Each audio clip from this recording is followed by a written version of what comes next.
दोस्तों, इंसान जो है वो गलतियों का एक पुतला होता है।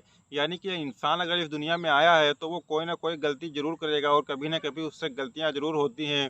लेकिन बहुत सारे ऐसे लोग होते हैं जो अपनी गलतियों का सही समय पर जो है पछतावा करके उसमें सुधार ले आते हैं। लेकिन बहुत सारे लोग ऐसे होते हैं जो अपनी गलतियों पर कभी पछतावा करते ही नहीं हैं।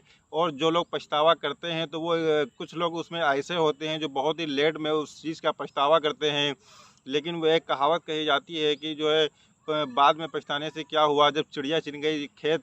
यानी कि जब चिड़िया जो है खेत चुन गई तो बाद में पछताने से क्या फ़ायदा, उससे पहले ही उसका बचाव होना चाहिए। इसीलिए दोस्तों कहते हैं कि जो है हर एक चीज़ को सोच समझ करके जो है कदम उठाना चाहिए, फूंक फूंक कर कदम रखना चाहिए। दोस्तों दरअसल जो आज की कहानी है वो इसी पर आधारित है।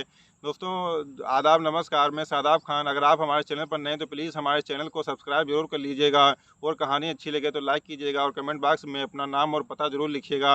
दोस्तों जो आज की कहानी है, ये आज की कहानी पंजाब पंजाब के लुधियाना शहर की जो है एक इलाका लगता है सुरजीत नगर। वहीं पर एक लड़का रहता था जिसका नाम लवकुश होता है। और लवकुश की जो है शादी उत्तराखंड की रहने वाली एक बहुत ही खूबसूरत और पढ़ी लिखी नहायत ही खूबसूरत लड़की से होती है। वो उसकी उम्र तकरीबन 22 साल के आसपास होती है। और जो लवकुश होता है इसकी उम्र तकरीबन 25 साल के आसपास होती है। इन दोनों की शादी होती है। शादी को तकरीबन 5 साल का वक्त बीत जाता है। और 5 साल का वक्त बीते हुए इन दोनों के जो है 2 बच्चे भी हो जाते हैं। और इसी तरीके से दोस्तों इन लोगों का जो है हिसाब किताब चलता रहता है।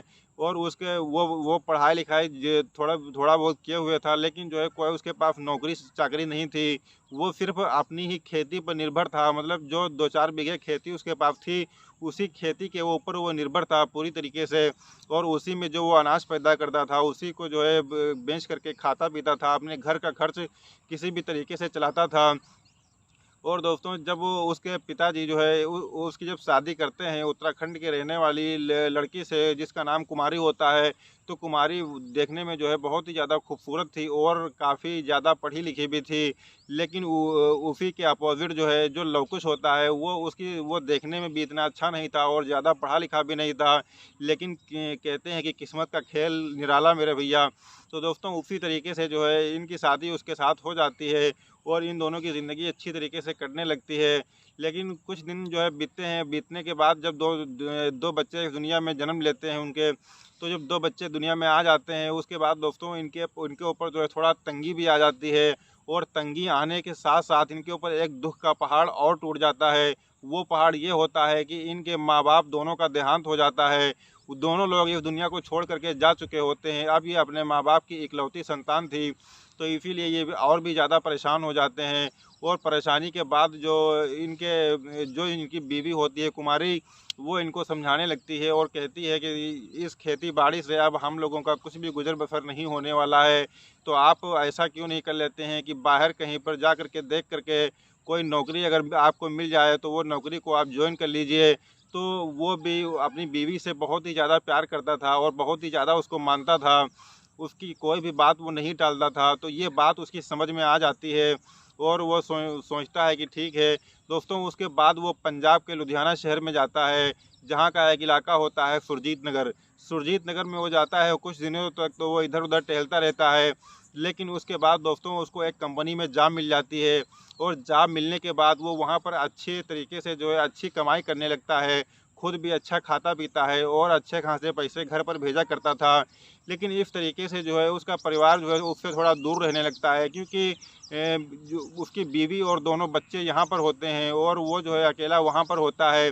तो जब उसका हिसाब किताब अच्छा बन जाता है तो वो अपनी बीवी को वहीं पर ले जा कर के एक सुरजीत नगर में एक कमरा ले लेता है और वहीं पर बहुत ही आराम से रहने लगता है। दोस्तों अब वो सुबह को अपनी जो है ड्यूटी पर जाया करता था और शाम को जो है जल्द ही घर घर वापस आ जाया करता था। इस तरीके से दोनों की ज़िंदगी जो है बहुत ही खुशहाल गुजर रही थी। उसने अपने दोनों बच्चों का स्कूल में दाखिला भी वहीं पर करवा दिया था और बहुत ही अच्छी तरीके से उसकी ज़िंदगी गुजर रही थी। लेकिन अब ज़िंदगी में कुछ ऐसा आने वाला था दोस्तों कि जिसके बाद जो है, क्योंकि उसी के घर के बगल में जहाँ पर वो कमरा किराए पे लेकर के रह रहा था, उसी के बगल में एक सहवाग नाम का एक लड़का रहता था, जिसकी उम्र तकरीबन 23-24 साल के आसपास होगी। और वो एक कुंवारा लड़का था। वो भी एक कंपनी में जॉब किया करता था। वो बहुत ही खूबसूरत और हैंडसम भी था। वो जैसे ही कुमारी को देखता है, मतलब जब वो उसका पति जब ड्यूटी पर चला जाता है लवकुश, और उसके बच्चे जब स्कूल पर चले जाते हैं, उसके बाद के एक दिन अचानक से उसकी नज़र इस कुमारी के ऊपर पड़ जाती है। और कुमारी के ऊपर जब नज़र पड़ती है तो वो उसको देखता ही रह जाता है और सोचता है कि वाकई में ये इतनी ज़्यादा खूबसूरत है और पढ़ी लिखी है। और दूसरी तरफ जो है इसका पति जो है वो बिल्कुल इसके अपोजिट है, वो कुछ खास खूबसूरत भी नहीं है। और जो है यही सारी चीज़ें वो सोच करके वो उसकी कुमारी की तरफ ज़्यादा अट्रैक्टिव हो जाता है और उससे बात करने की कोशिश करने लगता है। लेकिन वो सोचता है कि कौन सा ऐसा जुगाड़ लगाया जाए जिसकी वजह से इससे बात की जाए, लेकिन वो कुछ ज़्यादा उसको भाव नहीं देती है। फिर वो बहुत ही ज़्यादा परेशान हो जाता है। परेशान होने के बाद वो उसके दिमाग में एक आइडिया आता है कि क्यों ना हम लवकुश से ही, यानी कि इसके पति से ही दोस्ती कर लें, और दोस्ती के करने के बाद इसके घर पर हमारा आना जाना लगा रहेगा और उसके बाद हमारा हिसाब किताब बहुत अच्छा बन जाएगा। दोस्तों, इस तरीके से वो लवकुश से दोस्ती कर लेता है और दोस्ती करने के बाद उसका जो है उसके घर पर आना जाना लगा रहता है। और उसके बाद वो जब अपनी ड्यूटी पर चला जाया करता था और दोनों बच्चे जब स्कूल पर चले जाया करते थे, तो वो घर पर आकर के उससे मीठी-मीठी बातें करता था। और इस तरीके से जो है वो उन दोनों के बीच में इतनी ज़्यादा दूरियां पैदा कर देता है। वो घर में बैठ कर के उन दोनों के बीच में इतनी ज़्यादा दूरियां पैदा कर देता है कि जो है आने वाले दिनों में जो है अक्सर उनके उनके दोनों के बीच में आपस में लड़ाई झगड़ा शुरू हो जाता है। बहुत ही ज़्यादा तकरार शुरू हो जाती है। और दोस्तों, ये तकरार एक दिन ऐसा मोड़ लेती है कि ये लोग लड़ाई झगड़ा करके लवकुश अपनी ड्यूटी पर चला जाता है और उसी दौरान दोनों बच्चे जो होते हैं वो स्कूल चले जाते हैं। और वो सहवाग जो होता है वो घर पर आता है और आने के बाद उसको जो है वो तुरंत प्यार का इजहार कर देता है, क्योंकि वो जानता है कि आज इन दोनों ने लड़ाई की है। और जैसे ही वो प्यार का इजहार करता है, वो भी इस चीज़ को एक्सेप्ट कर लेती है, स्वीकार कर लेती है और सोचती है कि चलो यही ठीक है। दोस्तों, उसके बाद वो उसको उससे काम चलाने के लिए बस ऐसे ही जो है अपना टाइम पास करने लगती है। और वो सहवाग इस चीज़ को दिल से लगा कर के बैठता है और वो जो है उसको बहुत ज़्यादा प्यार करने लगता है। दोस्तों, आए दिन जो है ऐसा ही होता रहता था कि जब वो अपनी लवकुश अपनी ड्यूटी पर चला जाया करता था, दोनों बच्चे जब स्कूल जाया करते थे, तो उसी टाइम पे ये सहवाग इसके घर पर आया करता था। और आने के बाद एक दिन दोस्तों ऐसा होता है कि ये दोनों लोग इतनी ज़्यादा नज़दीक आ जाते हैं कि यहाँ तक कि दोनों के बीच अवैध संबंध कायम हो जाते हैं। दोस्तों, उसके बाद ये सिलसिला थमने का नाम ही नहीं लेता है। इन दोनों की मुलाकात अक्सर घर ही पर तब होती थी जब उसका पति घर घर पर नहीं होता था, ड्यूटी पर होता था, दोनों बच्चे स्कूल चले जाते थे। अब इन दोनों को बहुत ही ज़्यादा आसानी हो गई थी, क्योंकि इन दोनों के बीच में झगड़ा था, तो इसीलिए जो है इस सहवाग का सहारा लेकर के वो फिर से ज़िंदगी जीना स्टार्ट कर देती है और अपनी ज़िंदगी में खुश रहने लगती है। लेकिन कुछ दिन के बाद जो है आस पड़ोस में जो है बहुत ही ज़्यादा बदबू फैल जाती है। मतलब इस बात की जानकारी आस पड़ोस के सभी लोगों को हो जाती है। तभी जो है एक पड़ोस का जो है एक आदमी जो है एक दिन फ़ोन करता है और वो उसको जो है बताता है कि ऐसी-ऐसी बात है। दोस्तों, उसके बाद में जब उसको इस बात की जानकारी मिलती है, तो वो एक दिन अपनी बीवी को रात के समय में बहुत ही ज़्यादा समझाता है और कहता है कि ये काम जो तुम कर रही हो, ये काम बहुत ही ज़्यादा गलत है और बाहर जो है सब लोग बहुत ज़्यादा हम लोगों को भला बुला के कह रहे हैं, तो इसलिए हम लोगों की बहुत ज़्यादा बदनामी हो रही है।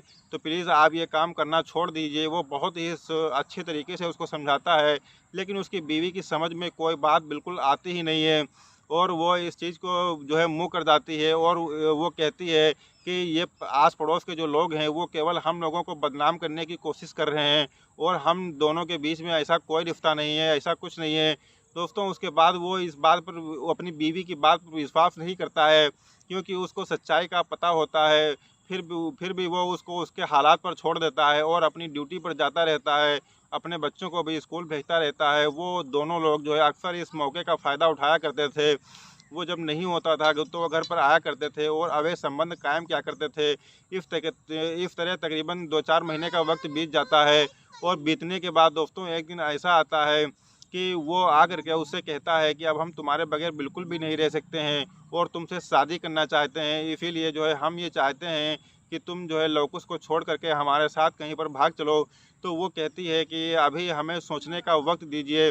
दोस्तों उसके बाद वो उस दिन घर से चला जाता है। फिर जब अगले दिन आता है तो फिर उससे कहता है कि हम तुम्हारे बगैर नहीं रह सकते हैं और तुमको हमारे साथ चलना ही होगा। दोस्तों उसके बाद वो उसको जो है मना करती है और कहती है कि हमारा पति जो है देवता है, बहुत ही अच्छा है और उसको हम छोड़ करके इस घर से जो है नहीं जा सकते हैं। हमारा तुम्हारा रिश्ता जो है वो इसी तरीके से कायम रहेगा। इस तरह का हम आपसे प्रॉमिस करते हैं।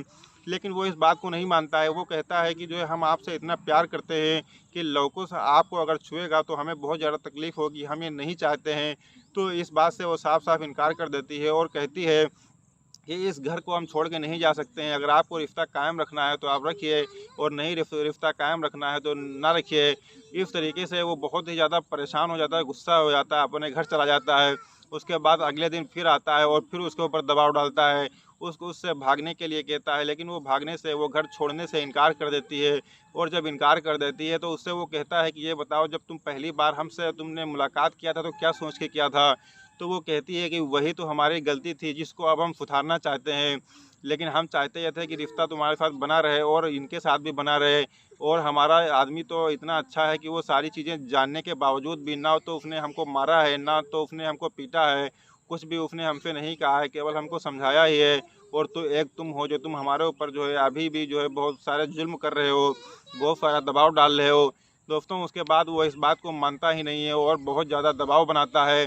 तो दबाव में जो है गुस्से में आ करके वो कुमारी कहती है कि तुम इस घर से चले जाओ और आज के बाद हमारा तुम्हारा कोई रिश्ता नहीं है। दोस्तों वो इस बात को सुन करके जो है इतना ज़्यादा दंग रह जाता है, इतना ज़्यादा परेशान हो जाता है कि उसी गुस्से की झंडाहट में जा करके वो किचन में घुस जाता है और किचन से एक धारदार हथियार यानी कि छुरी लेकर के आता है। और जैसे ही पहला वार उसके ऊपर करता है, पहला वार करने के बाद दोस्तों वो अपने हाथ में उस छुरी को पकड़ लेती है, जिससे कि उसकी उँगली कट जाती है। लेकिन जब दूसरा वार वो करता है तो गर्दन पर करता है और बहुत ही तेज़ धारदार हथियार से वो वार करता है, जिसकी वजह से वो उसका गला कट जाता है और वो बेड के ऊपर गिर जाती है। बेड पर गिरने के बाद वो वहाँ से जो है भाग जाता है किसी तरीके से। और जब वो भागता है तो वहाँ के बाहर के लोग देख लेते हैं उसको और फिर वो अपने घर पर जा करके चूहे मार की दवा खा करके लेट जाता है, वो तड़पने लगता है। और उसी तरफ जब कुछ मोहल्ले के लोग जब उसके घर जाते हैं तो उसकी लाश को देखते हैं, तो उसके आदमी यानी कि जो लौकुश होता है उसको फ़ोन करते हैं और कहते हैं कि तुम तुरंत यहाँ पर चले आओ, क्योंकि तुम्हारी पत्नी की हत्या हो गई है। वो तुरंत कंपनी से छुट्टी लेकर के वहाँ पर आता है, तब तक के लिए देखता है कि वहाँ पर पुलिस भी आ चुकी है। और पुलिस जब उस केस की छानबीन करती है तो छानबीन में उसके आदमी से पूछा जाता है कि तुमको किसी चीज़ के ऊपर शक है? तो वो कहता है कि हमको शक ही नहीं बल्कि पूरा जो है भरोसा है कि इसी आदमी ने ये काम किया है। तो जब वो सहवाग का नाम बताता है तो सहवाग के घर पर पुलिस जाती है और वहाँ पर जा कर के देखती है कि वो तड़प रहा होता है। तो उसको तुरंत पुलिस हॉस्पिटल ले जा कर के एडमिट कराती है। एडमिट कराने के बाद उसका इलाज किया जाता है। जब वो सही हो जाता है तो उससे पूछा जाता है कि तुमने कुमारी का जो है कत्ल क्यों किया है? तो वो तुरंत कबूल कर लेता है इस बात को और कहता है कि कुमारी का कत्ल हम ही ने किया है। दरअसल ऐसे ऐसी बात थी, वो पूरी कहानी को बयान करता है कि वो हमारे साथ जाने के लिए राज़ी नहीं थी और हम लवकुश के साथ उसको देखना नहीं चाहते थे। इसलिए जो है हमने जो है गुस्से में आ करके उसको जो है इस दुनिया से ख़त्म कर दिया।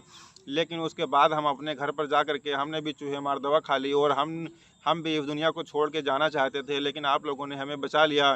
दोस्तों उसके बाद जो है पुलिस उसके ऊपर 302 के तहत मुकदमा दर्ज करके उसको जेल भेज देती है और अगले ही दिन जो है सत्र न्यायालय में अगले ही दिन जिला अदालत में उसको पेश करके जो दोस्तों उसको जो है जेल भेज दिया जाता है।